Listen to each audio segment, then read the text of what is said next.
So my question is, whenever we take decision in life, we tend to take the easier path, despite it not being beneficial to us. We like to stay in our comfort zone. So how do we come out of this? How do we push ourselves to take the difficult route? No, you do that because you have been convinced that you do not deserve anything beyond a point. Right? The high things in life, be it within or without, they all require a price to be paid. Huh? They all require that you toil and face difficulties and suffer blows. But why will you suffer blows if you have been convinced by the environment around you that you anyway do not deserve to reach the top? So you will say, the top is anyway inaccessible to me. I need to reach some place in between. So I'll take the shortest kind of route possible and the most economical medium possible. When you know who you really are, and when you know that your potential is unlimited, then there is self-love. Then you do not want to deprive yourself of what you deserve. And then you say, I'll pay whatever price it takes. I'll not settle for something mediocre. But mostly, our misfortune, if I may put it that way, is that the mediocre society turns its own kid into mediocre products. Right? The kid is heavily dependent on the society for information, for upbringing, for culture, for conditioning. All of that comes from the society. And the society is in itself never something of excellence. Therefore, it does not cultivate values of excellence within its kids. And the kid is made to believe that a normal kind of, as they say, run-of-mill life, that's all that there is.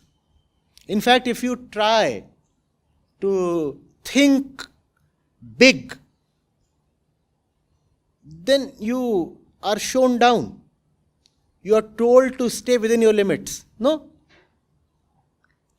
The result is then a drop in self-love. Because there is something within all of us, remember this very clearly, that can fall in love only with absolute excellence. With anything short of the absolute, you will find yourself short of love.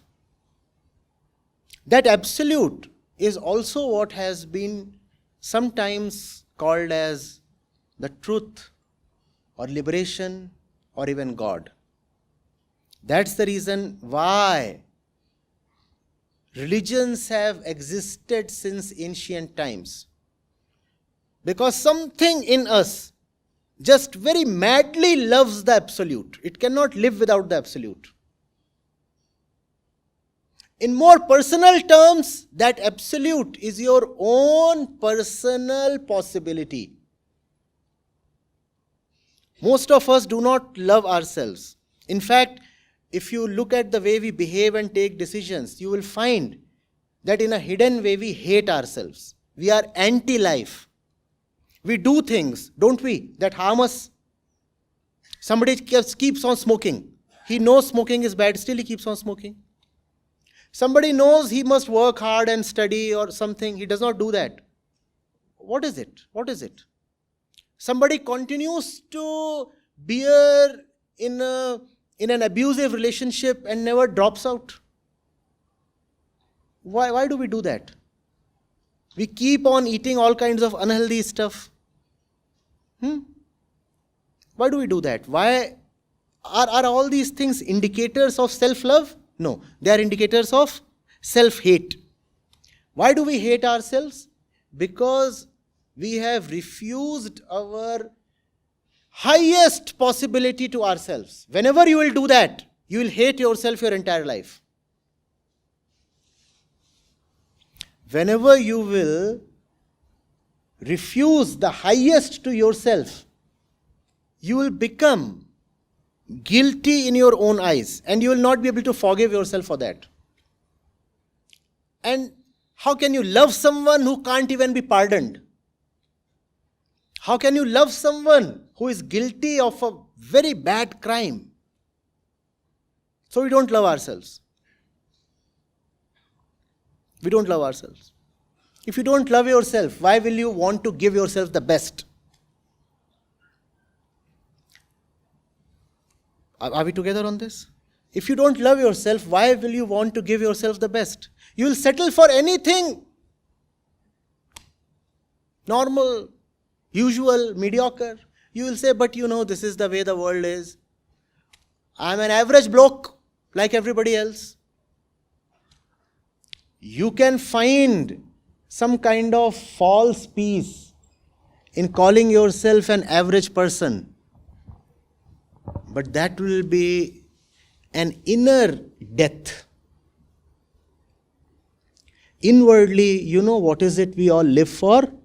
We live for excellence. We live for the absolute. That's what the human birth is for, to attain the absolute. Instead, if you have convinced yourself to stay mediocre within, then it's death. Because life is for the highest. Anything lower than highest, life is the same as death. Are you getting it? Huh? So, choose your company with great discretion. Do not be around people who show you down. Be very clear. Be with people who ruthlessly prod you on towards betterment, who mercilessly bring out your shortcomings, and who never allow you to believe for a second that you are destined to live a mediocre life. They'll say, because you must be excellent, therefore all your mistakes must be exposed. That's the kind of people and books and environment you should choose. Inwardly, whenever you find thoughts of weaknesses dominating you, push away those thoughts. Do not allow anybody to dominate you, including your own thoughts. If even your own judgment is that you are a weakling, reject that judgment. You might be beaten, and when you are beaten, accept that with honesty and courage. But if somebody tells you that it is your destiny to remain beaten and fallen, push that person away. Yes, I have fallen, and I won't hide the fact that I have fallen. I am courageous enough to boldly admit that I have fallen, and it's such a bad display on my part. Surely I am cultivating some nonsense within, the reflection of which is this fall. But if you are telling me that I must limit my life itself, that I must give up on the potential and the possibilities that life has to offer, then sorry.